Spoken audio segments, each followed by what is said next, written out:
The Orwell Township Fire Department says the devastating explosion that killed a woman and seriously injured a man appears to have been caused by a gas explosion.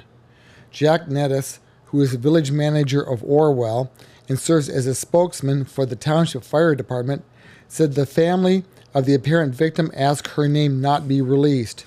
We say apparent victim because the body condition was so poor after the blast early Wednesday night that the county coroner's office is asking the Cuyahoga County coroner's office to perform DNA testing first to make certain of her identity.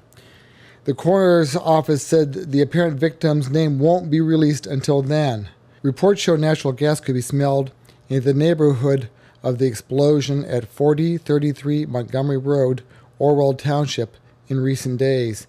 The explosion took place when the male occupant on the second floor lit a cigarette. He has been identified as 25-year-old James Ortez. County auditor records say the house is owned by Glennis Ortez. James Ortez is reported in critical condition at Metro Health Medical Center in Cleveland with second and third degree burns. Nettis called it a terrible, terrible tragedy. At the scene Thursday morning were investigators from the State Fire Marshal's Office, the Bureau of Criminal Identification, working under the Attorney General's Office, the Ohio Department of Natural Resources, investigating the possible gas leak, as well as the Orwell Fire Department. In a nutshell, nobody knows anything yet.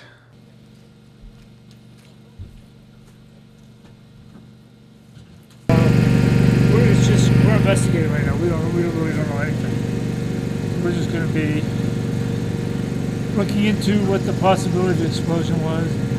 We hear a lot of rumors, a lot of people saying things, but we haven't been able to prove anything yet. So we have some other people coming out to do some testing and that sort of thing. The natural gas thing, what about that? Yeah, that's something we haven't confirmed. Nobody smelled it today or? No. Brenda Neely, special agent with BCI, said she was there to help the fire marshal's office diagram and document the scene.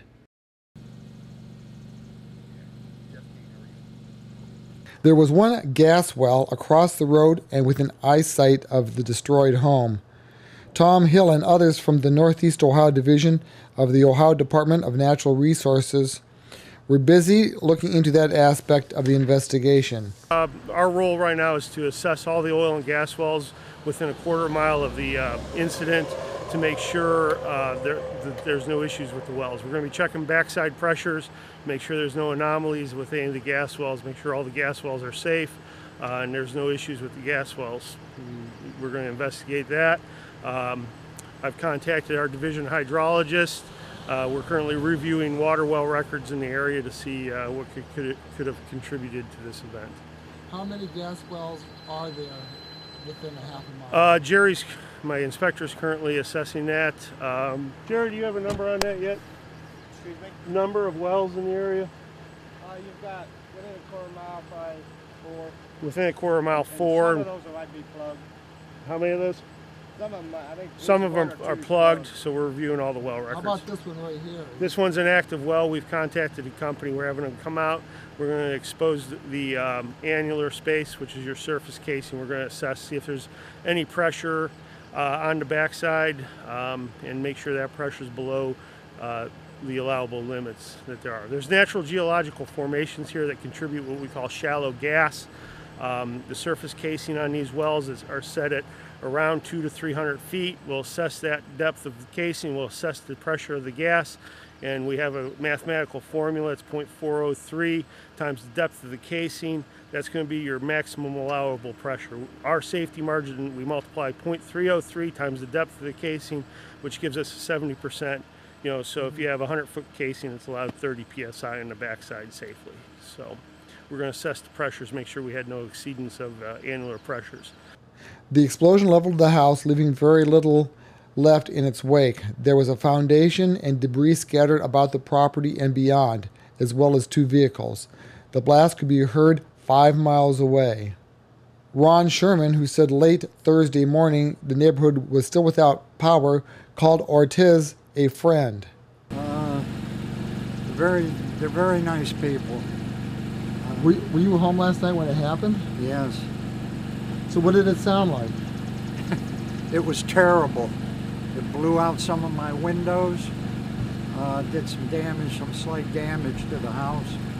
But the explosion was terrible. What did it sound like?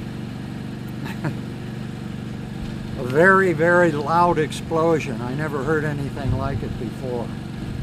It was very loud. My house even felt like it jumped a little bit. For neighbors, I just don't know that much about him. He was just a very friendly person. He helped me do my yard work. He was just a very nice person. Everybody around here liked him. There will be more days of sifting through the remains and backhoes helping in the investigation to determine just what happened.